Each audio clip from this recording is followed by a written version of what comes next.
morning from Glasgow in Scotland. This is Strathclyde Inspires podcast, and today we're starting a new series around female entrepreneurship.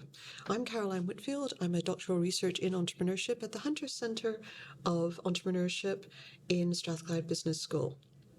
So the series we're starting is on female entrepreneurship, which is around three areas. It's looking at academics in the area and what they think the best new information is on advice for in the world of female entrepreneurship. We're going to be talking to some practitioners in the area, and possibly, if we can figure out the right way to make it all work, some people from the past, historical figures who've really broken the mold. So today's topic is looking at female entrepreneurship and how that does or does not affect female freedom, and either that's themselves or wider society. And the inspiration for this podcast comes from one of our colleagues' work in the area, but it started from Rindova in 2009, who said, is female entrepreneurship the proverbial silver bullet for female freedom in society? That's what we're going to talk about today with Dr Carolyn MacMillan. So let me introduce Carolyn, who's a Chancellors Fellow here at Strathclyde Business School and did her PhD here a number of years ago as well. So Carolyn, can you just start off by saying a little bit about your background? Sure. So as you said, my name is Carolyn. I'm a Chancellors Fellow at Strathclyde. I did all of my education at Strathclyde as well. I'm my undergraduate, postgraduate and PhD.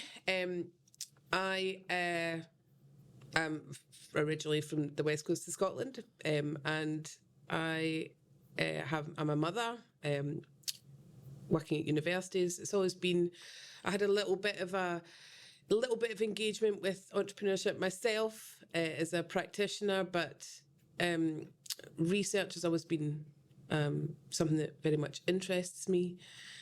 So I'm now back at Strathclyde after a very brief departure to another university, back to research topics like innovation, social innovation, women's entrepreneurship. So I am very pleased to be here today. So you're lecturing on a wide range of things and researching as well. Yes. And just on this topic, what inspired you to do the topic of your PhD? The reason why I did my PhD is, I wish I had a better story for it, but I don't. So when I was doing my master's, I was looking for a topic, and I didn't really know what I wanted to do. I knew I wanted it to be like a human story-based, very qualitative, lived experience topic, but I didn't have a good idea. And I was reading like a publication by, I think it was maybe a Swedish development agency, and in the corner, like a tiny box in the corner of one of the pages, was a tiny little case study about a woman who had, she was from Nepal, a region of rural Nepal. She got married, she had 2 sons, and then her husband left her, and she was uneducated. She couldn't work, or she didn't work. Her husband left her. She went home to her family, and because her husband had left her, it sort of brought a level of shame. So she wasn't allowed to return home. So she didn't have anywhere to live. She had 2 sons, and she set up a really small roadside business. Yeah, so informal. Subsistence, buy, sell. And I thought that's what I want to research. I want to research that. I want to know what the environment that she was operating in, the fact that she had limited opportunities, the fact that there were things that was so different from my experience. That's what I want to research. So I did my master's looking at sort of women-led businesses in touristic areas of Nepal. And so finished that, really enjoyed it. And then I was offered the opportunity to do a PhD at Strathclyde. And I said, I want to do the same thing again, but I want to take away the touristic element. I want to just look at the context without having the influence of outsiders coming in. And I want to understand what entrepreneurship means for women as an opportunity to allow them to live lives that they have reason to value. So whatever that might be. so that was my story. It came from a tiny case study in the corner of a document. There was no real. I wish it was a better sort of. Well, I was reading lots of academic literature, but it But wasn't. that's the truth of it, right? You have opportunity and serendipity, and just things also strike you at the right time. How did you find yourself met? I mean, your worlds are so different. How did they engage with you? Did they welcome you? Did they think it was interesting that you were interested in their lives? Do you know, I don't know. I mean, so there was obviously a language barrier. I can speak such minimal Nepali. So for both my master's and my PhD, I was so lucky, you talk about serendipity, but so lucky to find two women that were invested in the research. They actually cared about the research. For my master's, this was a young woman. She was a couple of years younger than me, but she came from a region of rural Nepal, raised by a single mother. So she had a very similar experience to a lot of these women, and her mother had as well. So she was very invested in the research. And then when I went back to do my PhD, I got someone very similar again. I think the way that you sort of conduct yourself we were doing these interviews in women's houses, and so just being at ease there. I didn't want to take up much of these women's time, so a lot of the interviews were done in Nepali, and I didn't know what was going on. So my role in that circumstance was to really take notes on how they were behaving. A lot of observation. There was, and it really helped when it came to writing up, to sort of, I could align sort of with timing in the notes where she said no, but I could see that it wasn't like a sure no. So I could sort of annotate the research, or she didn't look certain, or there was, times when we were doing interviews where one woman in particular got quite upset when we were interviewing her, and because I had no idea what was going on, I was like, we need to stop this is not good, she's obviously not enjoying this, but she wanted to anyway. Just being at ease, explaining what the research was for, making it very clear that if they didn't want to participate, that's absolutely fine. If they didn't want to answer any question, absolutely fine. Sitting with them, no rush, letting them tell their stories as well. So there was no regimented, right, come on, let's next question. So sometimes we sat there for hours, and at times, I mean, I don't want to speak on behalf of these women, but at times it sort of felt like it was an opportunity for them to share, talk about things that maybe they don't have the chance or the time in the day or the opportunity to share their experience, their lived experience, and what they had experienced through their entrepreneuring from the start and then over time. So we've got hours of interview data on birth stories. So how they, not relevant at all, but for that, it felt relevant to their experience as a woman in that context. And obviously it was important for them to, to share that. They wanted to, maybe they gave them some space to sort of voice these things that they'd not had an opportunity to share before. And we'll go into the detail of what you're finding and your exploration around it, but what are the other alternatives other than entrepreneurship for, say, the women you described or others in very difficult circumstances, other than some form of what I guess academically is known as necessity entrepreneurship or barefoot entrepreneurship, the sense of I've got no choice, but amazing. What other choices would you have had? So, before I answer this, I just want to caveat it to say this was just for these women, so I'm not making generalised statements about Nepal in general, because obviously there's different communities, different areas, there's urban, rural, there's different mountain, hill, Terai communities. So it's for these women, they were operating, it was in the Midwest of Nepal, which is the Rapti zone.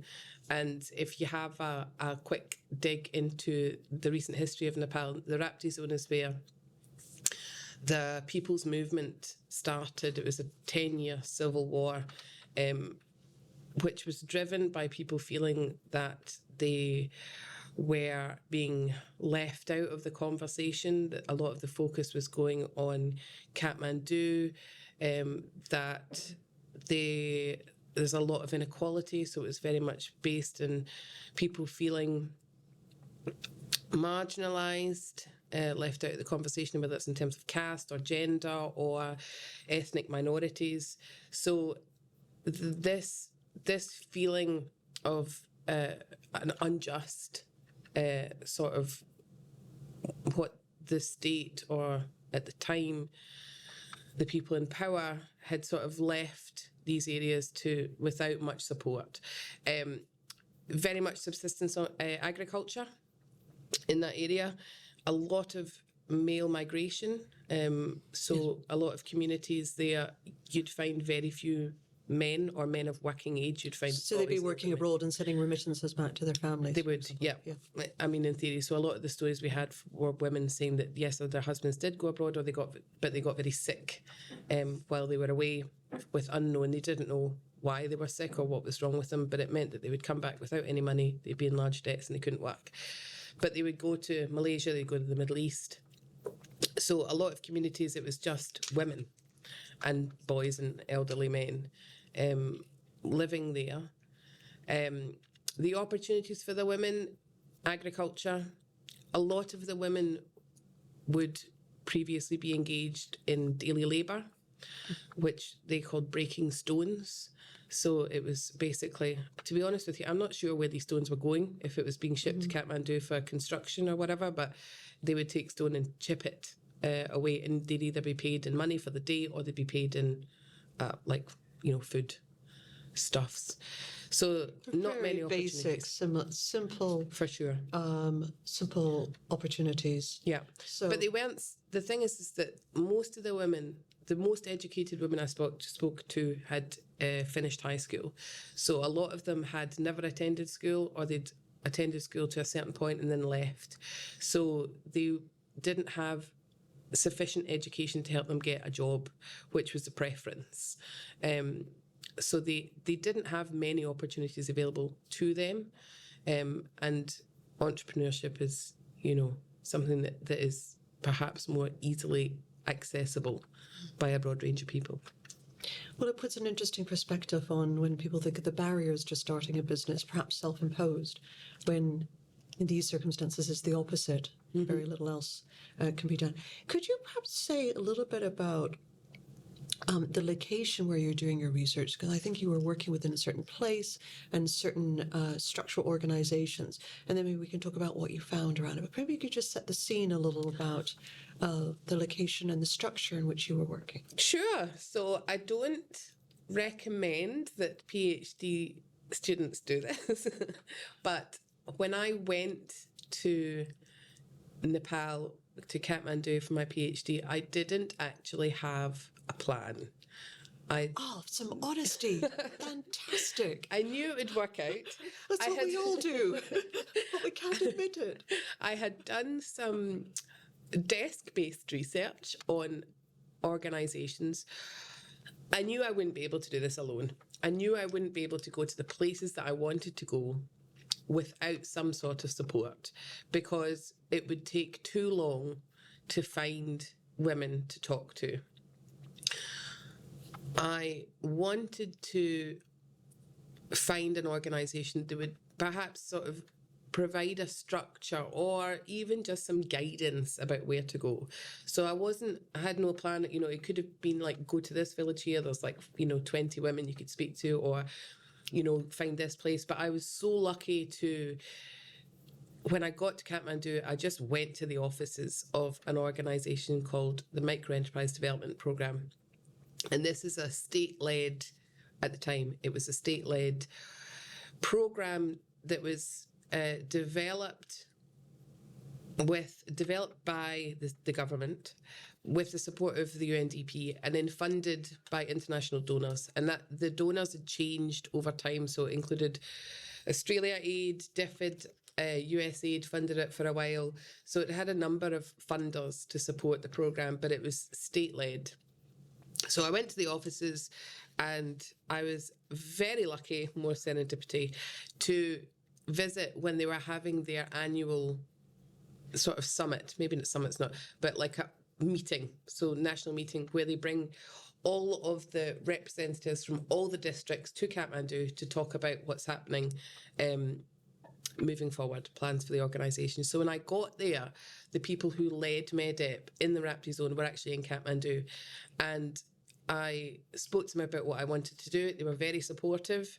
I said that I wanted to find somebody to help, obviously, with the translation, but I didn't want them to be part of MEDEP, because what I didn't want them to do is just provide me with a narrative that, you know, would suit their annual reports. It's classic trying to find independence in your research in an area where you're actually completely dependent. Absolutely, completely dependent. So they said that they had, you know, we could maybe speak to this person and then speak to this person. So eventually I met this woman who was fantastic, and she started attending all the meetings with me, and she was a translator on paper, but she wasn't really. She was, I think I called her a key informant for the research, because she wasn't just there to translate, she was there to really challenge my perspective, because I was very aware that I was from a very different context, and I needed her to sort of bring in a more contextual understanding of what these women meant when they were saying it.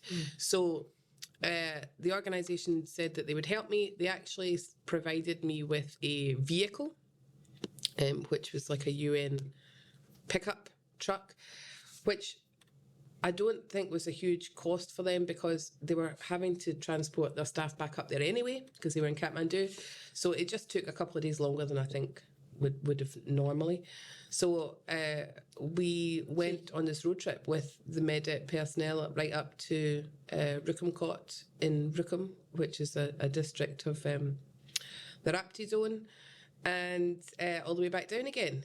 And so it was the organisation MEDEP who supports these women to set up businesses.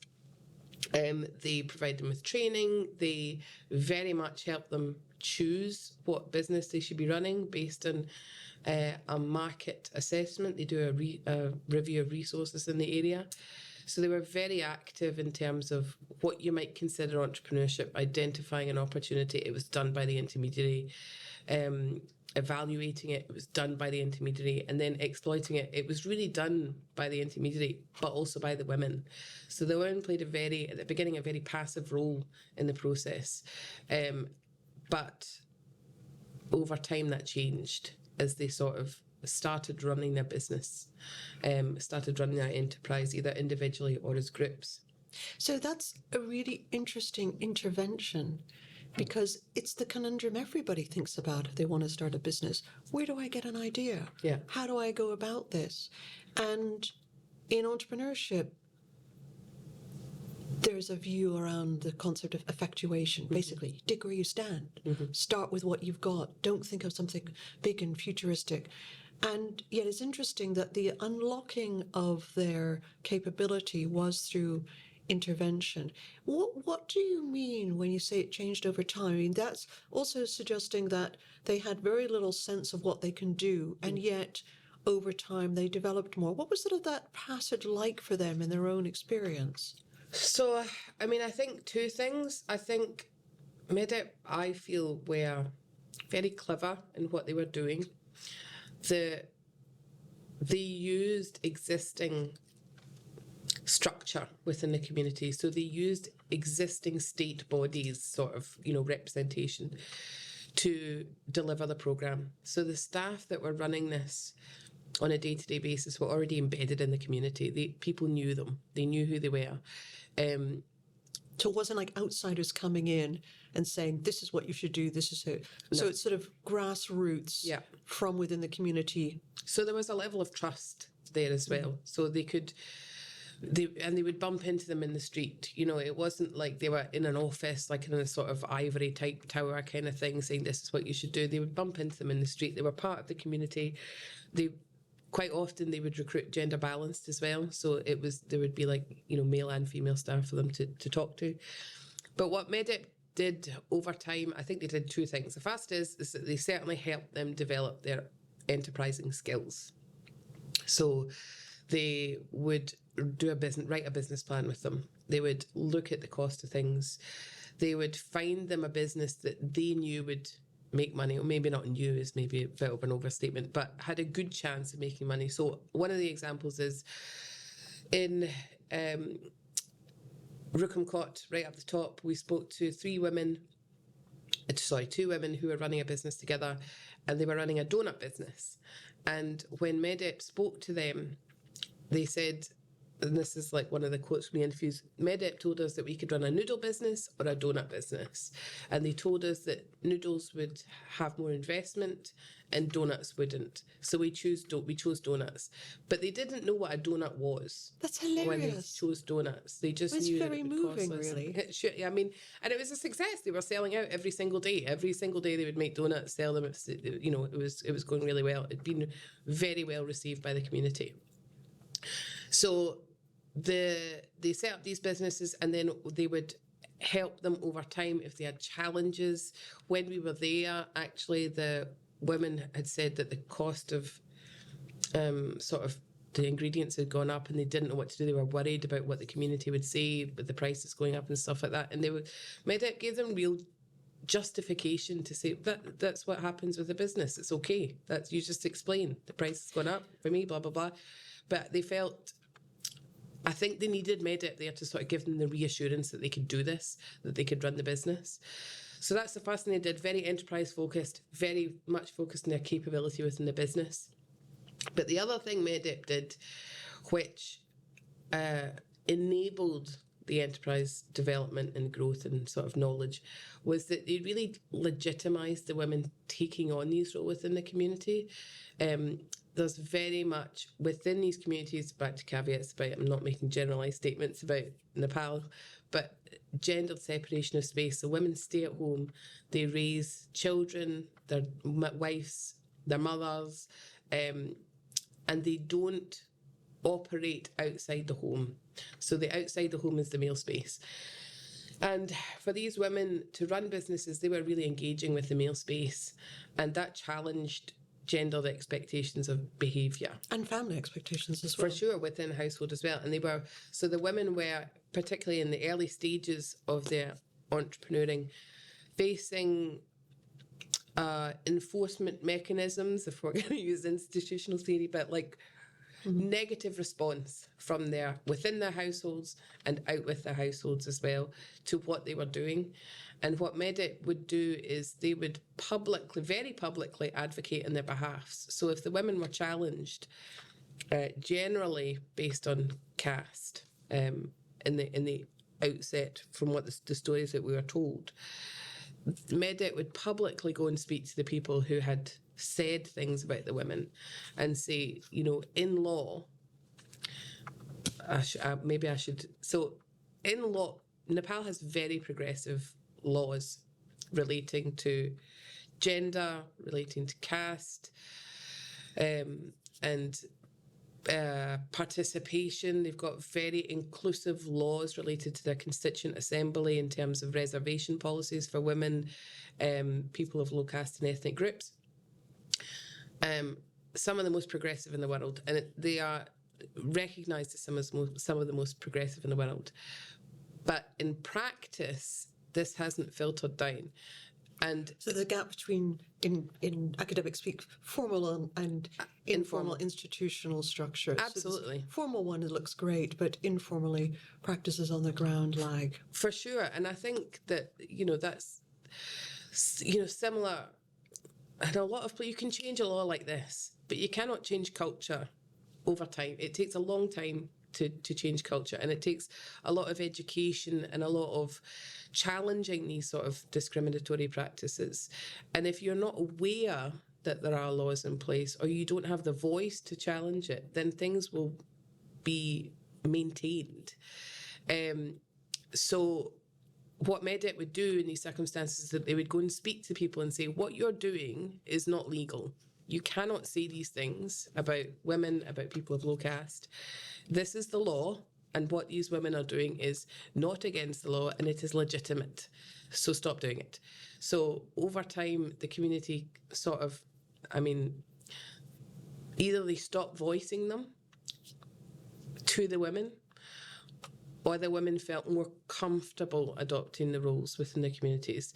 So one of the women that I spoke to at the very beginning, she had quite a lot of threats coming at her, always made when her husband wasn't home. And Who would be threatening her? people in the community. Okay. Just saying Just that social sanction. This Yeah. is not what you should do. Who Yeah. do you think you are? absolutely Back in your box. threatened with violence, threatened with some terrible things, threatened with Because this is the reality of these situations, and it's not just here, but it's found in other areas where you have women emerging in these circumstances. We think of words being spoken, but here we're looking at physical backlash, sometimes in family, sometimes out of family. Yep. So I just think we should pause on that because it's the reality of what they're doing and how hard it must be to continue to push through when that happens. Absolutely. I think, there's some research that says that women adopting new roles that challenge behavioural expectations is only accepted within households when it is fair exchange. So Yeah. there has to be a benefit to somebody else for women to take on these roles. Quite often it's economic. So quite often if the woman starts bringing in money, then it's okay for them to continue what they're doing. But if there's no money, then it's not okay. So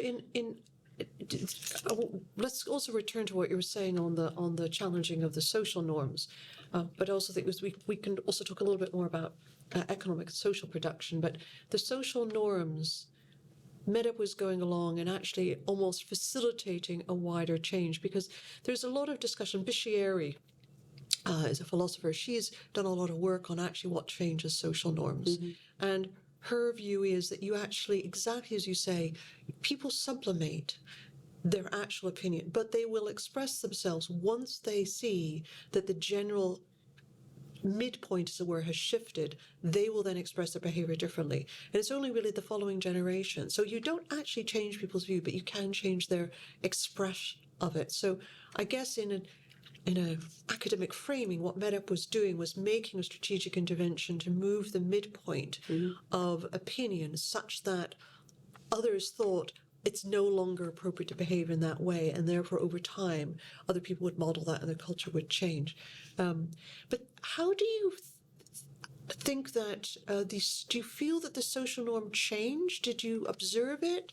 Was it just their intervention and the people kept quiet, or do you feel that the atmosphere and the culture overall became easier for the women after MEDUP's role?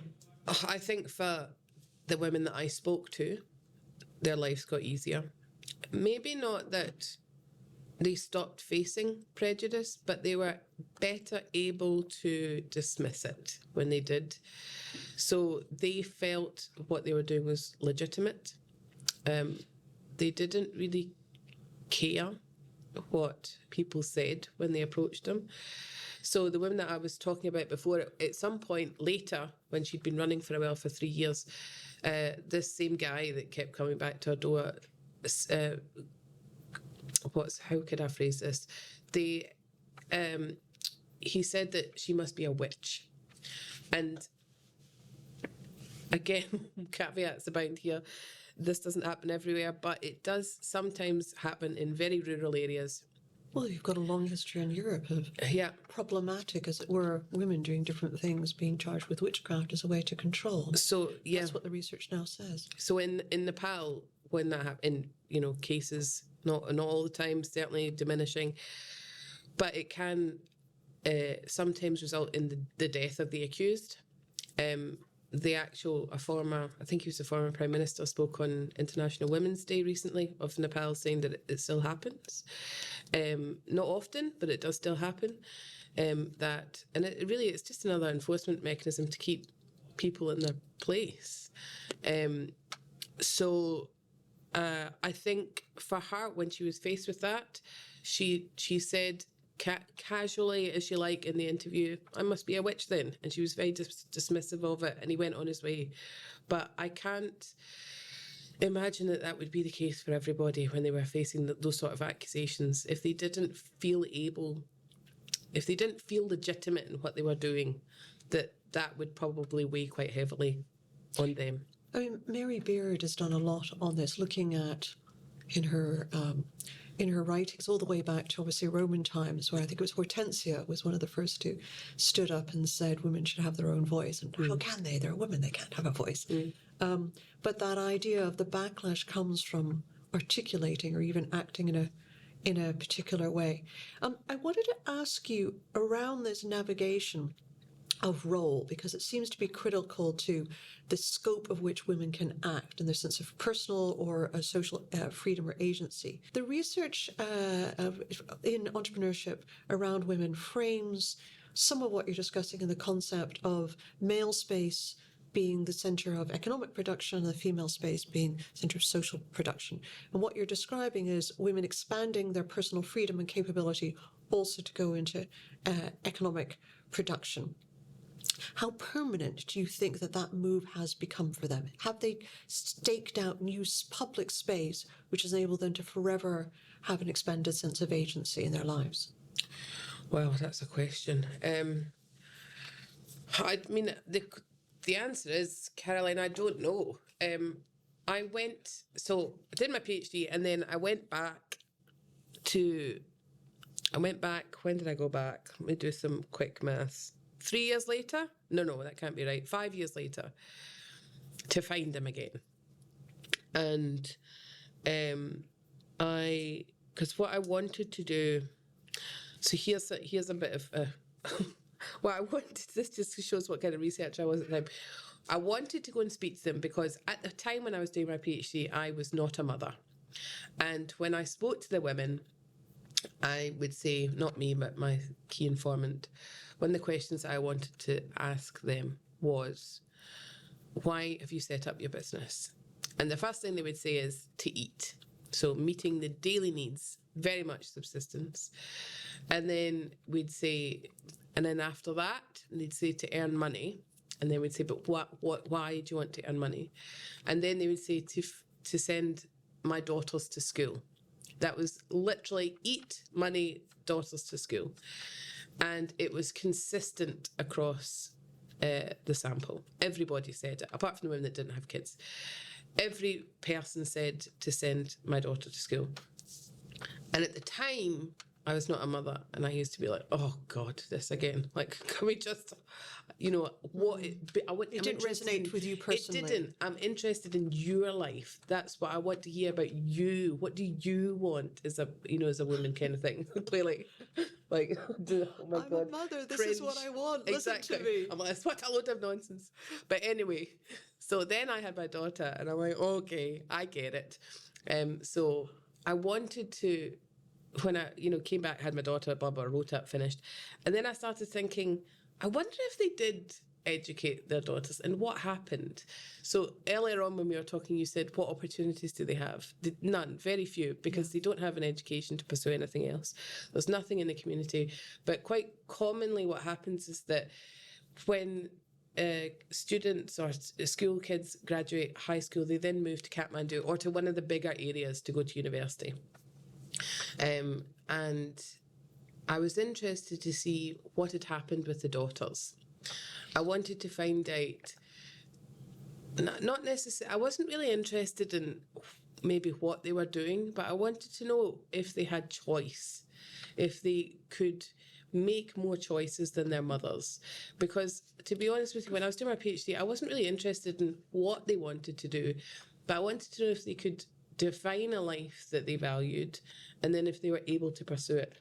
So it was sort of consistent, but there was a couple of outliers in the sample. One woman was Om Shanti. She wanted to live a life free of sin, which meant not eating meat. So she was able to define that, and she was pursuing it. For most of the rest of the sample, eating meat was something that they wanted in their day-to-day life. They defined it, they could do it, kind of thing. So what I wanted to know is what opportunities, what choices could their daughters make? So I went back and I interviewed the mothers again, not all of them, just a smaller sample, and I found their daughters. We tracked them down and we found their daughters with the mother's help. Obviously, I'm not Yeah, no, that's amazing. So we found the daughters and we interviewed them. And I mean, it was amazing. It was, I felt, I mean, these, when I was there, they were. You must have just cried constantly. Oh, I really did, Caroline. It was awful. But I tried not to do it in front of them. But there were a couple of times where, you know, just since the data coming out, it wasn't, you know, some of them, it doesn't really matter, but some of them were at university, you know, pursuing degrees. So the mother went from breaking rocks to their daughter being at university. I mean, that is extraordinary. Critically, without prompt, they all attributed their choice to their mother's entrepreneuring. They all said that, you know, that their mothers were the role model, that their mothers had really pushed them to do something that they weren't able to do with their lives. And that came out the interviews a lot with the mothers as well. Originally for my PhD, I don't want my daughters to live a life that I have. So you mentioned earlier about generations and stuff like that. Yeah. I personally, I don't know if the entrepreneurship of the mothers has changed their lives remarkably. It's probably given them freedom from psychological constraint. They don't need to worry about food coming. They don't need to worry about what they're going to eat that day. They all have roofs over their heads. They've been able to educate all their children. But I think the difference is that has enabled the next generation of women to have choice, to have opportunities that their mothers didn't have. Some of them were married, some of them had children, some of them were at university, but critically they could choose that life for themselves. It wasn't something that they had to do or that it was imposed upon them. One of the women that I spoke to was married when she was 12, and that was at the time part of the culture. It's illegal, you know, today. It's not a legal thing, you know, the But it comes back to the formal versus actually. It sure does. Yeah, you have a lot of that on the ground. It sure does. But a lot of that comes from poverty. Mm-hmm. And you see horrible things going on related. You have extreme poverty and families feeling they have no choice. I mean, you say, do they have a choice? We're not in the position to really understand those choices. Nope. So if we bring it back to Rindova and her view that entrepreneurship is the unlocking for female freedom and social emancipation, I think what you're concluding is that a little bit for the participant's life, but my God, what an impact on the family thereafter and the choices. And whether they pursue them or not is different. But those particular ones, I guess it's, as you say, a mix of role model. What's interesting is you've not really, maybe it wasn't so much the focus of the research, but what we often think about in reading and writing about this is economic development, economic impact. But the narrative of what you're saying of these women is that there's a social and personal impact. I mean, money comes into it, but how would you, what would be the balance there between, say, the social side and the economic side and what they value? So that's probably my fault. I don't care about economic. I'm more interested in the human story, in the lived experience of these people. I think that it doesn't, for me, I mean, obviously it matters in terms of generating an income and being able to support themselves and their families and stuff like that. But nobody earns money to keep it in a box. They earn money to live a life that they value. So I was more interested in whether or not they were able to do that. There probably is data that I could have collected that looked at, you know, how their revenue had changed over time and how they had chosen to invest, reinvest, scale, all that kind of stuff. But I was more interested in the value that they placed on their lived experience and whether they were able to do and be what they wanted to be and do. The reason I'm curious is I don't think you missed anything, by the way.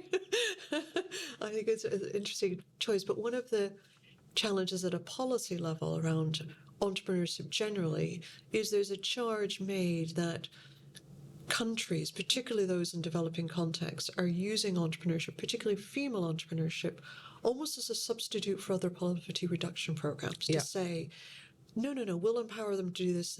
And although that may be beneficial, the critical question is, is that actually putting labour and focus on the women as a tool for society rather than actually for their own gain? They may also gain society, but what about them? Are they just being seen as a vehicle to this? So what you've really done is given a voice to them as them rather than as women as a tool, as it were, for wider economic and social development, which is really interesting. Before we kind of round this up on kind of concluding it, I just wanted to ask you your perspective on how they see agency and freedom, because from a Western context, it tends to be freedom to do whatever you want, whereas you're really working and researching in areas of a lot of interdependence in society between families, interfamilies, etc. What's your observation on the differences of how they think of agency or freedom compared to, say, what average women in the West may perceive? Oh, what a question. The honest answer is I don't know. So one of the questions we asked them in the interviews, what does freedom mean to you? Yeah, exactly.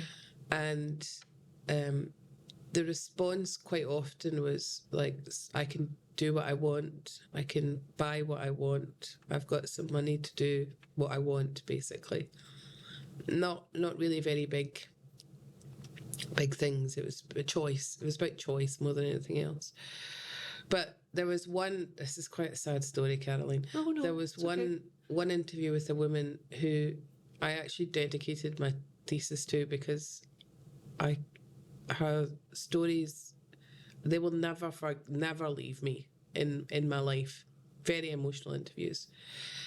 And I don't really have the time to give the backstory, but basically she didn't have a husband. Her husband had died.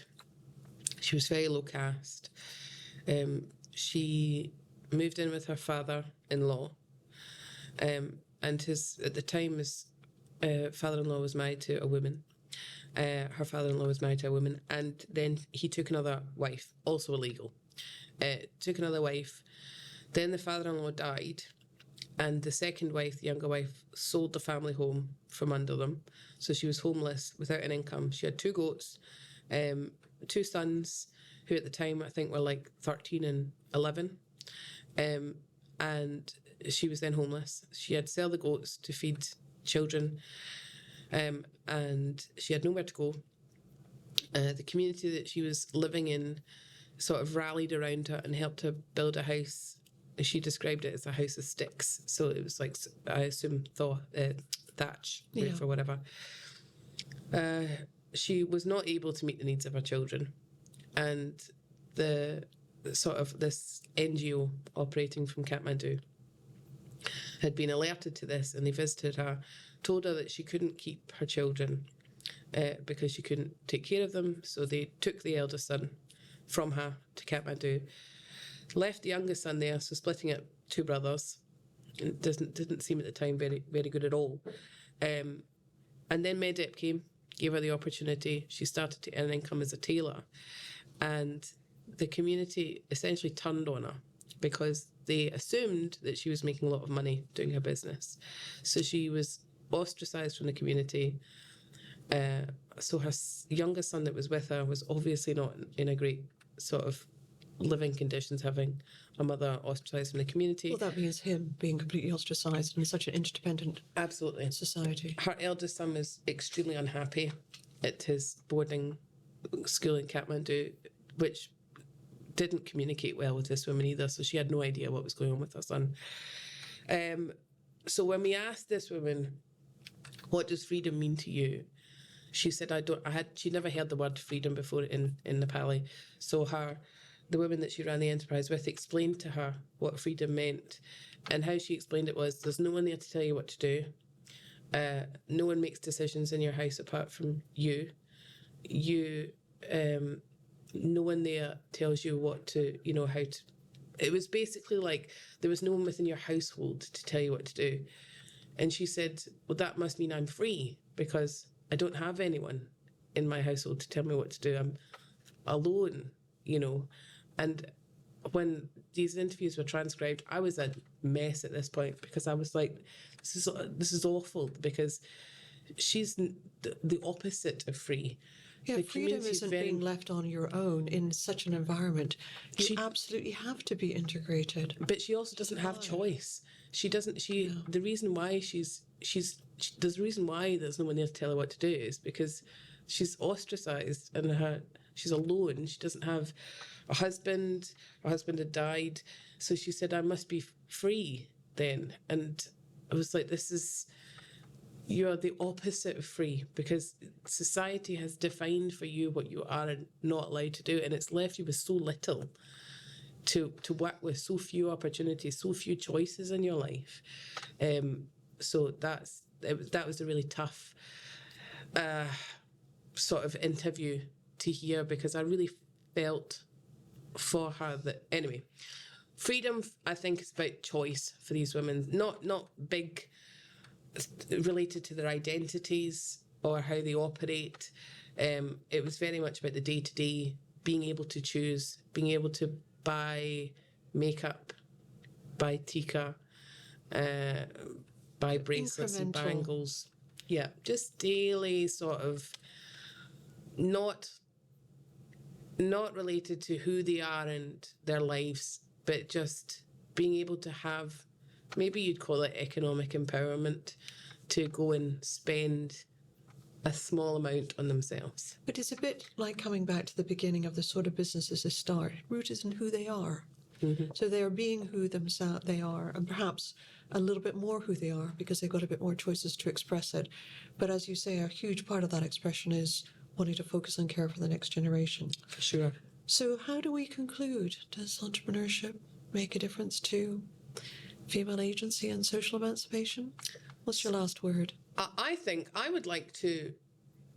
there's something in that, to look at intergenerational impacts of entrepreneuring, to understand whether there is incremental difference and change over time. I think entrepreneurship can be, if enabled properly, an appropriate opportunity, accessible, appropriate opportunity for marginalised groups. Could be women, whatever kind of marginalised groups. It's accessible. It can be, like we've talked previously, aligned with gender. So you could have things like cooking, handicrafts, hospitality, serving people in your home, that kind of thing. Things are consistent with the female social role. For sure. So it doesn't have to be hugely different to their day-to-day business. These are just generating income doing it. But what does that mean for other women within the community? What does that mean for the next generation of women? So that's something that I'm interested in, to look at whether or not there is incremental change over time. So maybe we should look at doing that. More research to come. Well, thank you very much again, Dr. Carolyn MacMillan, and this is Strathclyde Inspire. Thank you for joining us, and remember to hit the subscribe or follow button on whichever platform you listen to this podcast. To find out more about Strathclyde Inspire, you can find us on Instagram, LinkedIn and Twitter, or search for Strathclyde Inspire on the university's website. Thank you.